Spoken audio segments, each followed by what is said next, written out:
house on Raven Street had been abandoned for more than 20 years. Its windows were black holes swallowing the sunlight, and its roof sagged like a tired, broken spine. Wild weeds wrapped themselves around the gate, clawing up the cracked walls as if nature itself wanted to reclaim it.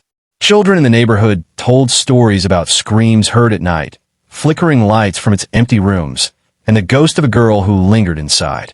No one went near it until Emily Carson arrived. Emily was 25, driven, and determined not to let her life fall apart again. After losing her job, ending a long-term relationship, and watching her mother slowly fade away in a hospital bed, she needed a fresh start. A new city, a new chance, anything to stop drowning in grief. So when she found a cheap listing online for an old 2-story house available immediately, she took it without hesitation. She didn't ask questions. She didn't want to know why it was so cheap. She only knew she had to leave her past behind.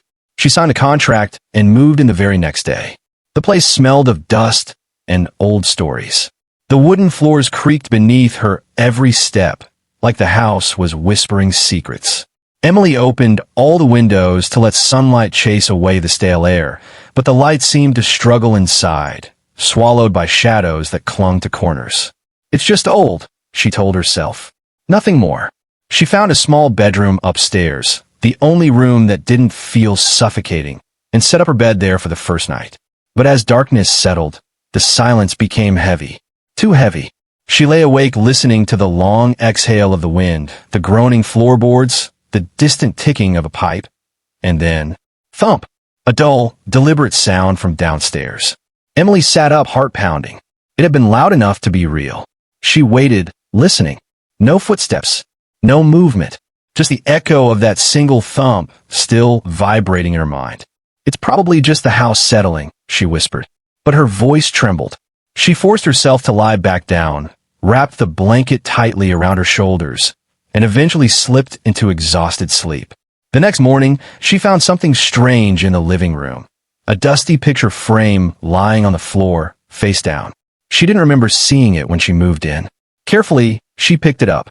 Inside was an old photograph of 2 little girls, both pale-skinned with long dark hair, standing in front of the very same house. One girl smiled shyly. The other stared directly into the camera with cold, unforgiving eyes. A chill ran down Emily's spine. She placed the frame back on a shelf and went about her day, bringing in furniture, unpacking boxes, trying to make the place livable. But the uneasy feeling lingered like a shadow behind her shoulder. That night, sleep refused to come. The house groaned and shifted again, but then came something new. Whispers. Faint, like someone speaking on the other side of the wall. Emily froze. She held her breath, straining to hear. "Get out!" The voice was so fragile, she thought she imagined it, until she heard what followed. "Anna, Anna." The name repeated, drifting, sighing through the darkness. She jumped out of bed and turned on the light. The whispers died instantly. "Okay. No, that did not happen," she muttered. But even saying it out loud didn't make her believe it. Her skin prickled with fear. This time, she didn't sleep at all. Over the next few days, the events escalated. The whispers became louder. Doors creaked open by themselves. Lights flickered even though she had checked the wiring. She found belongings moved. Keys placed in the kitchen when she left them on her nightstand, her suitcase unzipped, her clothes scattered as if someone rummaged through them. One evening, she heard soft sobbing coming from the attic, a child sobbing. Her heart hammered violently. Every instinct screamed to run. But another part of her, the part that once cared for a fading mother, couldn't ignore the sound. She grabbed a flashlight and slowly climbed the ladder to the attic. The air grew cold enough to sting her lungs. Light cut through the darkness, falling upon dusty trunks and tattered curtains, but the sobbing didn't stop. "Hello," she called, voice shaking. "Is someone here?" The crying ceased. Then something scuttled across the floor behind her. Emily spun around, flashlight trembling in her hand. Nothing. But she wasn't alone. She could feel eyes watching her. Panic surged and she ran, descending the ladder so fast she almost fell. Once her feet hit the floor, she slammed the attic door shut and pushed a chair beneath a knob, breath ragged. What is wrong with this place? She didn't want the answer. The next day, Emily decided she needed information. She visited a small cafe nearby and asked the locals about the house. The moment she mentioned the address, conversations died. People stared. One man crossed himself. A woman shook her head and walked away. Finally, an elderly waitress sighed and sat beside her. "You really don't know?" she asked. Emily shook her head. The woman's expression darkened. "That house, terrible things happened there. A family lived in it, parents and 2 daughters. One night the parents were found dead, poisoned. The girls were gone, both presumed dead, but only one body was ever recovered. The younger girl, Anna. They found her in the attic. Emily's blood turned cold. And the older one, the woman's lips tightened. Nobody knows. Some say she ran. Others say she was taken. But children claim to see her ghost wandering through the house at night." Emily swallowed hard. "What was her name?" The woman looked at her with pity. "Emily," she said. The air left her lungs. No, that was impossible. It had to be a coincidence. She thanked the woman and left quickly, her heart racing like a trapped bird. When she returned home, a message was scratched into the living room wall in jagged letters. "Get out, Emily." Her legs nearly buckled beneath her. She stepped back, shaking. Then the lights went out. Darkness swallowed her.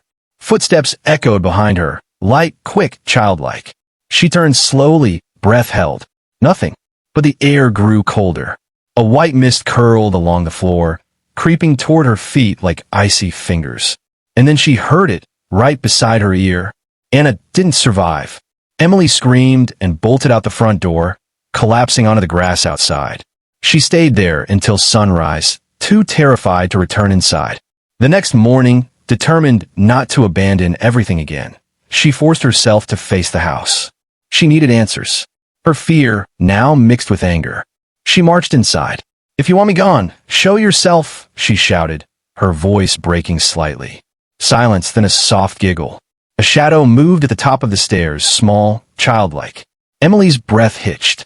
Slowly, the figure formed into a girl wearing a torn white dress, hair long and black as midnight. She looked maybe 10 years old. Pale, fragile. Her eyes glimmered with sadness. Emily recognized her from the photograph. "Anna," she whispered. The girl nodded once. Emily took a cautious step forward. "I'm not here to hurt you." Anna stared. Then she lifted her small hand and pointed toward the attic door. No words, just a command. Emily's stomach twisted, but she followed. The attic was darker than ever before. The air was suffocating. Anna stood in the corner, pointing again, this time at a small locked chest half buried under old sheets. Emily knelt, hands shaking, and pried the lock open using a rusty hanger. Inside lay a pile of decayed toys and a thick diary. Emily opened it. The first page read, "My name is Emily. I must protect Anna." The words punched her in the chest. The older sister had her name. She flipped through. Mother cried every night. Father gets angry. He hurts us. They want to take Anna away. I can't let that happen. If they die, we will be safe. Emily gasped, stepping back. The older sister, Emily, had poisoned their parents. Her plan failed. Anna still died. The darkness that clung to this house was born from a twisted love. A cold shiver crept up her spine. She sensed movement. Anna wasn't alone anymore. Another presence lurked behind her. Emily turned slowly and saw a taller figure emerging from the shadows. Same pale face. Same long dark hair. Same cold, merciless stare from the photograph. The older sister. Ghostly and furious. Emily stumbled backward. The attic shook violently. Boxes toppled. Rafters moaned. The larger ghost floated toward her, black eyes burning. "You don't belong here," she hissed. Her voice layered, like multiple souls screaming at once. Emily tried to run, but invisible hands wrapped around her throat. Choking, dragged upward. Her feet kicked helplessly in the air. Anna screamed, a piercing, sorrowful shriek, and charged at the other ghost. The attic exploded with cold energy as they collided. Emily fell, coughing and gasping. The older sister turned her burning gaze on Anna. "You let them hurt you. You let them take everything from us." Anna sobbed, shaking her head. "You killed them. You killed me." The older ghost screamed, and the entire attic burst into chaos. Walls cracking, wooden beams splintering, dust filling the air like smoke. Emily crawled toward the attic door, heart racing, lungs aching. She stumbled down the stairs as the house roared behind her. At the bottom, she looked back. Anna stood in the attic doorway, tears streaking her pale cheeks. She whispered only one word. "Run." Emily obeyed. She sprinted outside, just as the roof caved in. The house shuddered one last time, before collapsing into a heap of rubble and memories. Silence returned to Raven Street. Firefighters and police came, asking questions, but she barely answered. She just stared at the ruins, haunted by the weight of everything she had learned. The spirits were gone, but something still lingered inside her, a connection she could not sever. A week later, Emily started packing to move far away. As she zipped her final suitcase, she froze. A small handprint, dusty, child-sized, was pressed against the inside of her bedroom window. And from somewhere unseen, a soft whisper. "Don't leave me." Emily closed her eyes. The haunting had only just begun.